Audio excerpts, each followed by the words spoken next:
I choose this path because I thought maybe football needed us as much as we've been there, but we need to give back to football because it has given us a lot.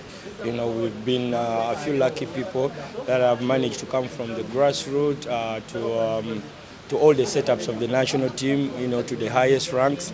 So we needed to give back. There's a lot of okay, let me say, scarce in the player development, and I've been dealing with that for the last 2 years during my COVID period. I had my hometown team. I used to coach the kids, so they gave me the motivation to take on the coaching course, which I've which has really helped me a lot, in acquiring knowledge and then getting to know the game well, more than a player. Yeah, there's a lot that is missing, in football, in our game. But I'm not going to be the savior of our game. But at least I want to lay a brick whereby a few others that are coming, they can add on. We're a bunch of around 90 people who have taken on this course with a lot of knowledge that we've acquired.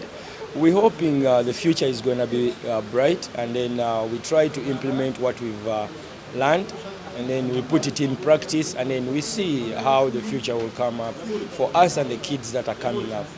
First thing first, I want to be in my goal is to be in grassroots football. That is of course, from the fundamental part of it until the developmental side.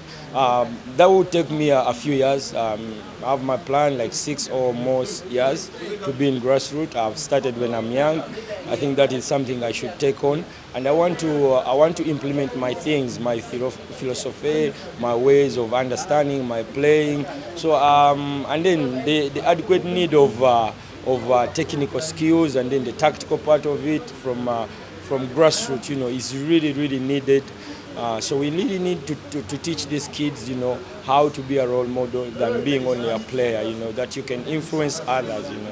In the first place, of course, I was inspired by Coach Eddie Butindo. A lot don't know him. Okay, a few know him, but he was our inspiration because he really acted like a role model. He really gave us a vision of how football is played, and he taught us how football is played. And then also Coach Sally Ronald is in Chitende. He works with the school. And then Coach Matia Lule. Those are the few coaches I really idolize because they've seen me from grassroots. And then I think we are missing that part of grassroots football, how kids should play, and then we teach them the best way to play football than just coming up.